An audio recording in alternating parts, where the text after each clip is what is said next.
Nos vamos a la zona este del país. Tenemos el Ceibo y la cárcel de esta provincia con graves problemas por los altos índices de tuberculosis. La mayoría de los reos de la cárcel pública del Ceibo se están enfermando de la tuberculosis, donde recientemente nombrado José Manuel Arias Mejía, de 26 años, murió presuntamente de esto, quien cumplía una sentencia de 20 años por asalto y agresión a tiros a la ingeniera Francina Hungría hace 6 años. Ahora mismo murió una persona el pasado domingo, creo que fue, y se dice incluso que fue de tuberculosis. Y eso es una enfermedad contagiosa. Y son muchas las personas que entran y salen de ahí cuando tú vienes a ver tiene un problema mayor. Se trae reos de otros lugares sin darle un seguimiento cercano de cuáles son las enfermedades que traen. Y por eso pues se arma un brote, como fue el caso del joven involucrado en el caso de Hungría, que falleció porque fue ya infectado y enfermo. Y entiendo que el Ceibo tiene que ser, o debió ser, la ciudad número 1 para implementar el nuevo modelo penitenciario de la República. La cárcel del Ceibo fue diseñada para 400 personas y al día de hoy hay casi 1.500, donde la comunidad, políticos y líderes comunitarios exigen que se construya un centro penitenciario moderno. Más que una cárcel, es un lugar de hacinamiento de hombres, porque es una cárcel que fue hecha para 125 personas y tiene alrededor de 1.000. La situación en que viven es una situación infrahumana, por lo que nosotros hemos estado haciendo incluso diligencia conjuntamente con las autoridades de aquí para que se traslade esa cárcel a otro lugar y que ahí se haga una universidad o un centro de cualquiera que sea, pero que vaya en beneficio de los jóvenes. Es un peligro para esta comunidad, principalmente tan cercano a un centro educativo como este, donde hay tantos niños pequeños, porque hace tiempo que se le está pidiendo al señor presidente y a las autoridades competentes sobre ese problema, y es un problema latente.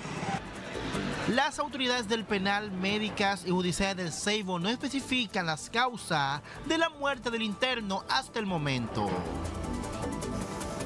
Queremos hablar con la doctora sobre el caso de tuberculosis que se vio en el Ceibo y cómo nosotros podríamos detectar esta enfermedad, doctora. Sí, mira, una persona infectada al toser, al hablar, al estornudar, puede transmitir el germen y contaminar a más personas. Pero ¿qué pasa? No necesariamente todo el que está contaminado desarrolla la enfermedad. Tiene que tener, diríamos, un proceso de una baja en su sistema inmunológico y entonces ahí la enfermedad produce sus estragos. Por ejemplo, personas malnutridas. Cuando tú no estás comiendo bien, de repente te puede dar tuberculosis. Tú dices, ¿cómo la cogí?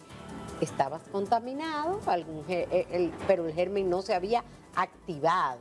Se activa en la mala alimentación. La mala alimentación. Entonces se une al hacinamiento, porque entonces hay hacinamiento, hay descuido en la comida y eso hace que la enfermedad se propague. Claro está, hablamos de personas que probablemente no están vacunadas o no fueron vacunadas cuando eran pequeños. Es importante que un caso inmediatamente se diagnostique y se le dé tratamiento para cortar la cadena de transmisión. O sea, con los primeros meses de medicamentos, ahí ya ese paciente hacemos que no contamine los demás. Eso es lo más importante. Ahora bien, también hay que darse cuenta de los síntomas. Entonces, lo que uno hace inmediatamente es buscar febriles, personas que tengan los síntomas. Muchos de ellos son la tos, disminución de peso, esas fiebres, sobre todo con sudoración nocturna, en la noche sudan mucho producto de la fiebre y que están bajando de peso. Esos son signos de alarma para buscar de inmediato hacerle pruebas del esputo, o sea, en la mañana que escupan de manera que se le explica bien cómo hacerlo y ahí se busca el germen de la tuberculosis en personas con estos síntomas. Es alrededor de donde hay pacientes infectados. Entonces, por eso es importante la búsqueda activa de casos para poder ir cortando la cadena de transmisión y así poder entonces también darle tratamiento a los enfermos. Los enfermos se tratan aproximadamente por casi un año de tratamiento o un poco menos, pero es importante el tratamiento diario de estas personas. A veces se cansan, a veces se agotan, pero también, además de los medicamentos, una buena alimentación es obligatoria para que pueda el paciente recuperarse totalmente. Doctora, y en el caso de República Dominicana, ¿se conoce como los casos? Sí, hay programas que trabajan activamente en esto, o sea, inmediatamente tú detectas un caso, hay búsqueda, parecido el programa como el de la malaria.